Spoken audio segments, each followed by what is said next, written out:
नमस्कार शेतकरी बांधवांनो, कांदेश टी व्ही चॅनलमध्ये मी विजय शिरसाट तुमचं मनापासून स्वागत करतो. तुम्हाला परा धुळेचा म्हैस बाजार दाखवतोय. हा जो बाजार आहे मित्रांनो, या बाजाराला मीना म्हैस बाजार नावाने ओळखलं जातं. धुळेचा जो म्हैस बाजार आहे तिथंच 3 टप्प्यामध्ये हा बाजार भरलेला असतो. एक मीना म्हैस बाजार आहे, एक जुना म्हैस बाजार आहे आणि एक शेतकरी म्हैस बाजार असे जवळच आहे सर्व बाजार एकाच ठिकाणी, फक्त त्या नावाने ओळखलं वगैरे जातं. तर बाजार वगैरे बघा, ज्या प्रभातांचा मशीनसाठी खूप प्रसिद्ध असा बाजार आहे धुळेचा. आता इथले जे व्यापारी मित्रांनो, हे आग्रा साईडचे आणि गुजरात साईडचे व्यापारी, तर ते जे आहेत ना ते किंमत वगैरे सांगत नाही. तर आपण तुम्हाला फक्त म्हशी वगैरे दाखवणार आहोत. बाजार कसा भरलेला आहे जर एखाद्याने सांगितले तर त्यांच्या म्हशी आपण तुम्हाला दाखवणार आहोत. तर चला मग व्हिडिओला सुरुवात करूया.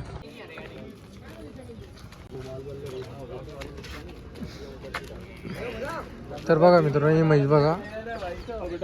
हां बोलो चाल. तर बघा मित्रांनो, आता इथं जाबर जातीच्या म्हशी आहेत, काही मोठ्या म्हशी आहेत. हे बघा,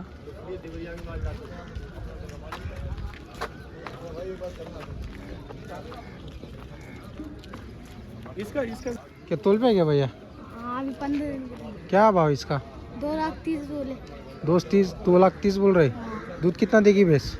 दूध देगी 15-16 लीटर आराम से दे देगी. 15-16 आराम से देगी. बरोबर. ये वाली उसके 1,80 बोले इसके. 1,80 इसके बोल रहे. बरोबर. हे वाली. तर बघा मित्रांनो, या ज्या म्हशी आहे यांची अशीच किंमत राहणार आहे. व्यवहारमध्ये कमी जास्त होईल. जर तुम्हाला म्हशी खरेदी करायची असेल तर मंगळवारचा बाजार असतो मीना म्हैस बाजारामध्ये या, तुम्हाला अशा क्वालिटीच्या म्हशी मिळतील. हे बघा, म्हशी वगैरे मोठे आहे. क्या नाम भैया तुम्हारा? हर्षद. शेठ का क्या नाम है? आबिद. आबिद शेठ. आबिद शेठ की भैंस है सब. हाँ. हर मंगल को भैंसे रहती इधर. हर बाजार को तो हर बाजार को भैंसे रहती इनकी यहाँ पे. चलेगा. तर बघा मित्रांनो, तुम्हाला नंबर वगैरे आपण काही देत नाही. बघा मित्रांनो, आता आपण तुम्हाला म्हशी वगैरे दाखवलेले आहे.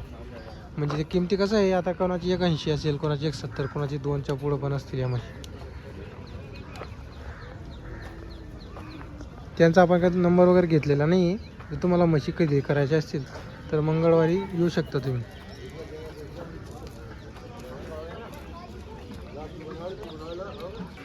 तर बघा मित्रांनो, आता इकडचे काही व्यापारी काय माहिती आहे का, किमती सांगत नाही. कारण किमती सांगितल्यामध्ये कसं आहे, त्यांनी पण गुजरातून तिकडून आणलेले असतात म्हशी, मग ती किमती वगैरे फुटतात. त्यामुळे ते आता काही सहसा जास्त व्यापारी जे आहेत ती किमती वगैरे सांगत नाही.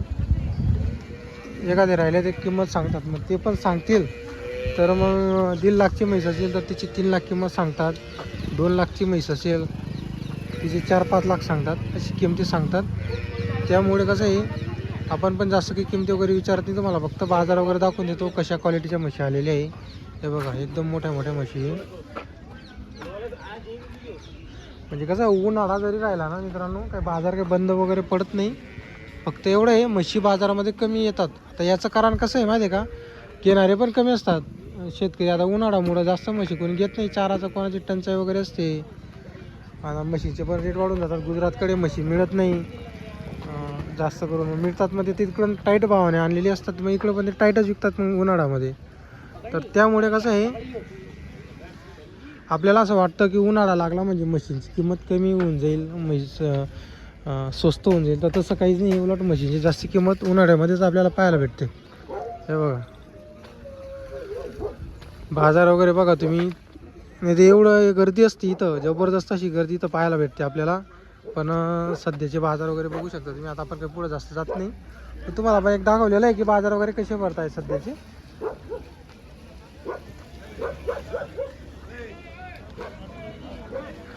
जर तुम्हाला आजचा व्हिडिओ वगैरे आवडला असेल तर व्हिडिओला लाईक करा, चॅनलला सबस्क्राईब करायला विसरू नका. आपण असेच बाजाराचे नवनवीन व्हिडिओ बनवतो.